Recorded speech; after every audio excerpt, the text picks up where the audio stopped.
tinggal gimana sosial media itu atau digital ini jangan sampai kita yang terdampak. Iya. Tapi kita harus berdampak gitu dari sosial media ini. Betul tadi pesan buat teman-teman, kalau ada masalah berdoa bukan bahas status. Nah itu salah satu contoh. Itu kalau dalam berdoanya di status.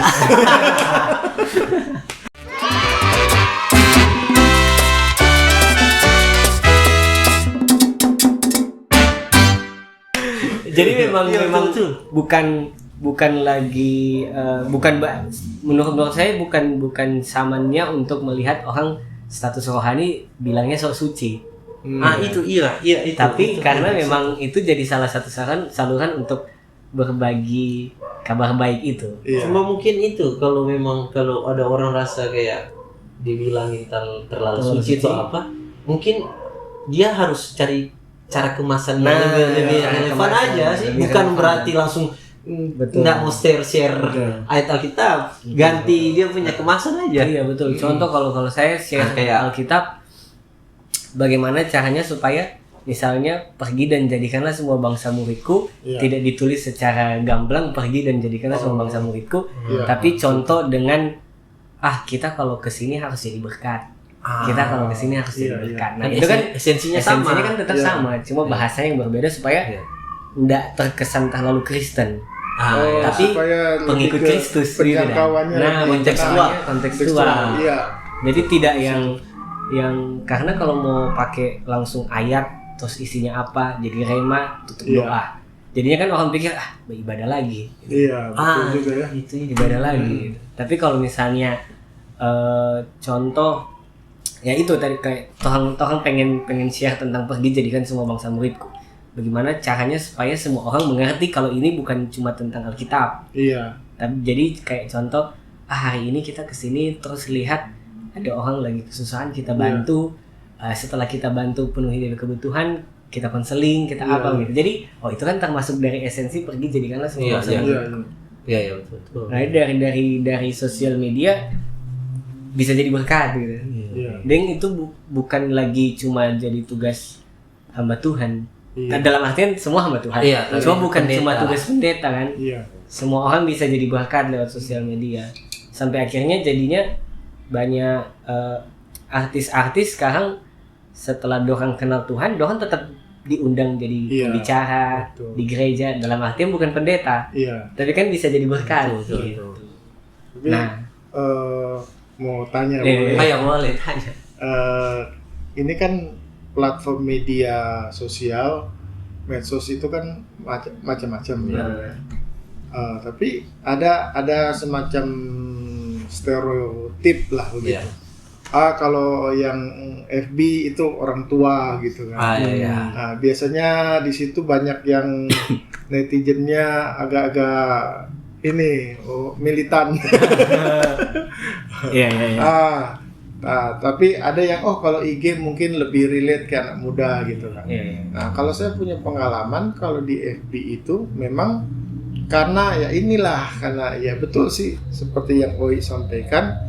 Kalau kita kan, saya juga kan karena lingkungan saya itu pertemanannya orang Kristen, terlebih khusus lagi mostly itu orang-orang pelayan semua hamba-hamba Tuhan, ya kan? Nah akhirnya kalau kita ke sekuleran begitu, mereka kayaknya nggak terlalu ini. Tapi kalau status ayat gitu udah langsung terbanyak gitu yang lain atau gimana. Saya perhatikan seperti itu. Jadi kadang-kala kita jadi terstigma pola pikir kita mau jadi, kalau untuk saya kalau di FB kadang-kala udah status lagi karena lingkungan itu cuma sekedar pengen tahu teman ini apa kabar cuma ini. Kalau untuk pelayanan atau yang statusnya memberkati lebih banyak ke IG sekarang. Kan ada yang begitu. Jadi tapi benar juga sih menurut saya bagus itu punya lingkup pertemanan yang luas, terbatas. Kalau kayak begitu menanggapinya gimana supaya kayak contoh mungkin yang Uy bilang, maksudnya seorang kita pernah, maksudnya ini sering diskusi juga sebelumnya di luar ini pernah Uy bilang bahwa kayak pendeta share, maksudnya bisa saja kan dia share dia punya kehidupan, bukan cuma di mimbar atau apa, yang dimana juga itu bisa jadi info buat orang-orang, dan bisa jadi juga rema bahwa kehidupan pendeta juga manusia seperti tapi bisa melakukan hal-hal yang baik juga, yang bisa berdampak. Itu pernah share ke jadi orang Kristen bukan hal juga melulu share soal firman ayat atau apa, tapi contoh kehidupan di dunia nyata, di dunia pekerjaan. Iya betul. Nah, kalau mulai dari yang Kamalan, kalau masalah Facebook, Instagram penggunanya beda-beda, memang itu realitanya seperti itu kan. Kayak kalau di Facebook memang lebih banyak gitu. Segmennya lebih banyak ke orang tua, kalau Instagram lebih banyak ke dewasa muda. Nah, untuk menanggapi itu, untuk mensiasati itu, kalau dari saya memang lebih banyak sharingnya di Instagram. Nah, kalaupun di Facebook itu momentum. Jadi momentum tergantung misalnya ulang tahun, tapi ulang tahunnya bisa memberkati atau tidak gitu. Jadi bukan cuma posting tentang acara, tapi kenapa sih bikin acara gitu? Karena ada ucapan syukur. Itu selama 1 tahun ini ada apa? Lebih ke kesaksian. Kesaksian. Jadi kalau di Instagram jadinya kan bisa setiap hari share. Kalau di Facebook lebih ke momentum-momentum yang memang jadi kesaksian cerita. Dan balik lagi kayak sama yang tadi Hendra bilang, kalau kayaknya bukan cuma pendeta, tapi semua orang kan kehidupannya memang walaupun di dunia tetap mesti surgawi istilahnya. Walaupun tinggal di dunia tapi tetap mesti surgawi. Jadi berbicara khotbah atau firman Tuhan bukan cuma di mimbar, tapi dalam kehidupan sehari-hari, ini kehidupan ini jadi firman atau tidak gitu. Nah, lewat sosial media, lewat status dan lain-lain, ini kehidupan ini bisa jadi terang atau jadi batu sandungan. Jangan sampai hamba Tuhan jadi hambatan Tuhan. Itu maksudnya. Karena di mimbar bisa cerita kejadian sampai wahyu, tapi di keseharian tidak ada aplikasinya gitu. Sedangkan orang bisa lebih lihat dari sosial media yang tiap hari dia update. Kalau di firman kan ya mungkin cuma di saat-saat ibadah gitu. Tapi kalau dari keseharian di dalam, misalnya contoh kayak suka foto sunset atau video sunset lagi terbenam, bagaimana caranya supaya jadi berkat? Jangan pakai lagu sekuler atau jangan pakai lagu galau, tapi bagaimana bersyukur Tuhan ciptakan matahari, Tuhan masih ada gitu. Atau misalnya matahari boleh terbenam tapi cinta Yesus tidak terbenam gitu. Nah, jadi hal-hal begitu yang dipakai tetap ada DP esensi kebenaran tuh. Jadi yang positif lah.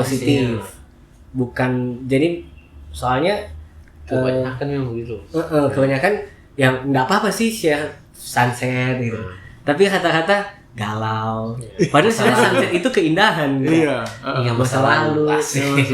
Iya, sama dengan dia yang terbenam. Padahal ada cinta Yesus yang pernah terbenam begitu. Itu sama Kak, status tapi beda makna. Gitu. Jadi beda juga dampak.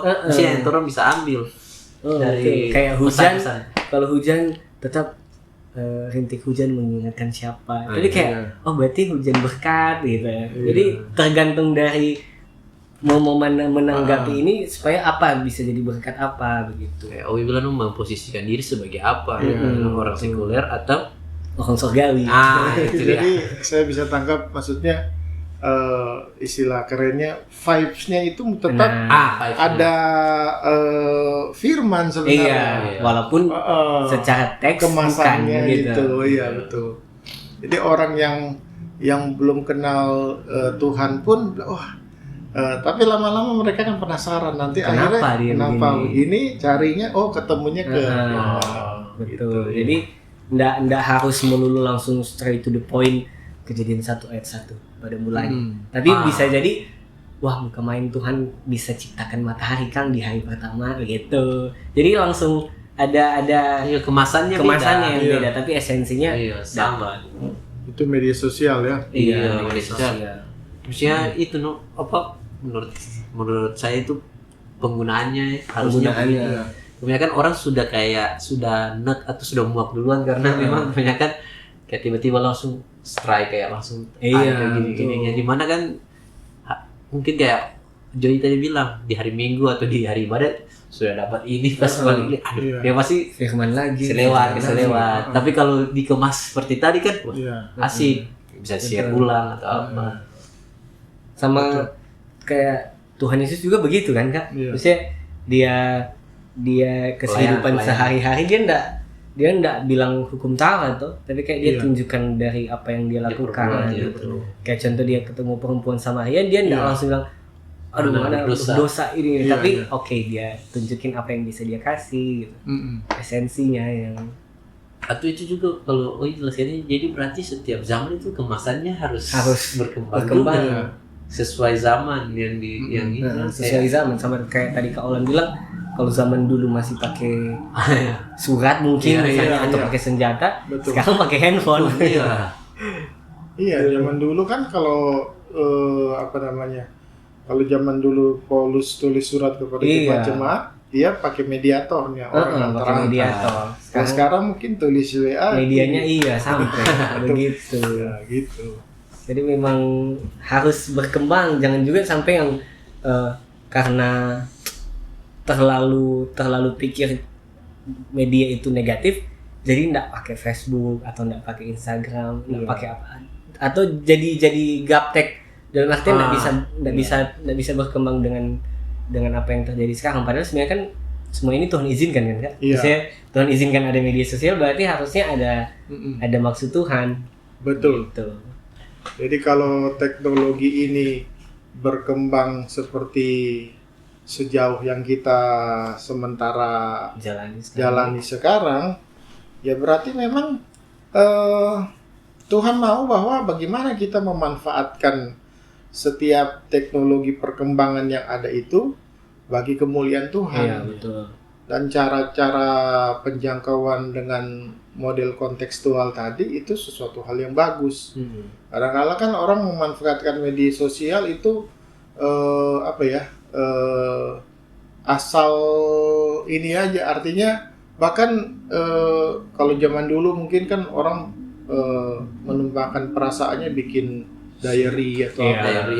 Ini malah diary-nya diumbar. Padahal sebenarnya dia diary ya. Tulisan sendiri harusnya. Atau kalaupun dia mau serang orang tapi dia nggak berani ngomong, itu malah dihajar di sosial media. Nah, itulah yang bikin orang tersinggung itu. Betul. Cuma sebagai sebagai pengguna. Iya. Bagaimana sebagai penikmat. Kan kadang-kadang sering overreaction. Orang status mungkin buat orang lain, pikirnya ke diri kita. Aduh ini dia, hanya kita ini for kita. bisa kan ada orang yang gitu. Ada orang status singgung orang lain mungkin karena kita sebagai penikmat kita kan lihat story. Aduh, jangan-jangan ini saya ini. Biasanya saya. Bagaimana? Kan tadi kan pengguna. Sekarang ini sebagai penikmat. Orang Kristen itu bagaimana? Pemilah, terserah. Ya, sebagai orang Kristen pada dasarnya kan firman Tuhan kan bilang, Filipi 4 ayat 8, semua yang baik, semua yang sedap didengar, semua yang patut dipuji, semua yang bagus-bagus lah. Bilang pikirkanlah itu. Jadi kalaupun ada sesuatu yang tiba-tiba lewat di layar kita yang rasanya tidak bagus gitu, ya nggak usah dipikirkan, nggak usah ditanggapi. Betul. Kan juga netizen ataupun orang bersosial media itu kadang-kala kan bermacam-macam motivasi. Ada yang memang betul-betul dia marah, ada yang kadang juga mancing, ada yang padahal dasarnya nggak, pokoknya yang bukan kejadian kadang di ini ya. Jadi kenapa kita mesti tanggapi gitu. Tapi kalau ada sesuatu yang kita rasa memberkati, ya puji Tuhan gitu.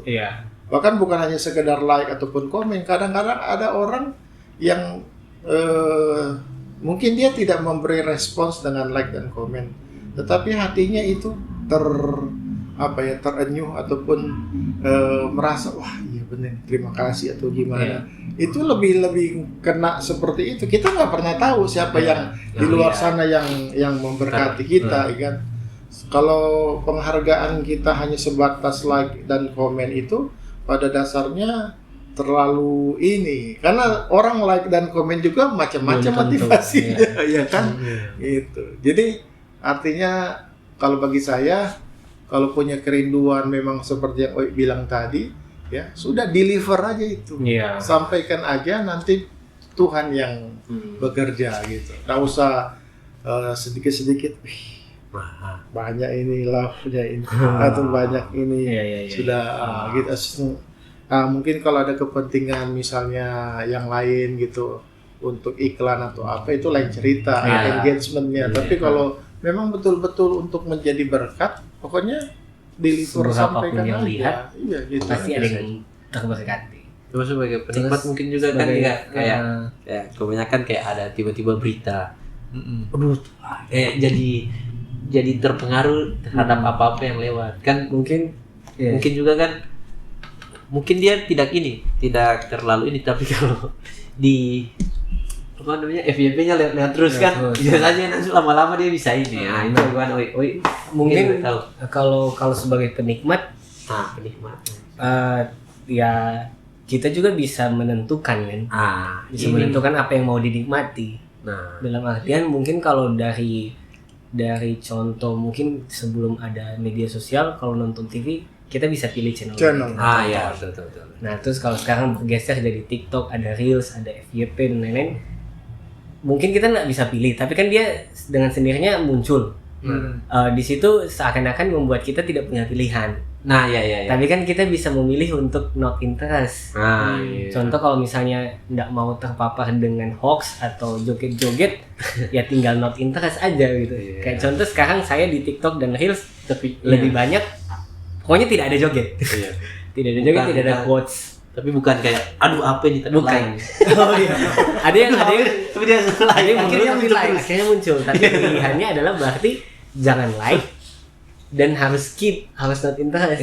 Bahkan mungkin kesalahan kayak tadi, kalau orang lain mungkin bisa jadi batu sandungan untuk kita harus buat itu jangan tersandung, harus jadi batu loncatan gitu ya. Berarti gitu. Algoritma ini jadi portofolio kehidupan kita. Kalau mau periksa orang sekarang kan bisa jadi kan, bisa tahu dari algoritma di HP-nya kan.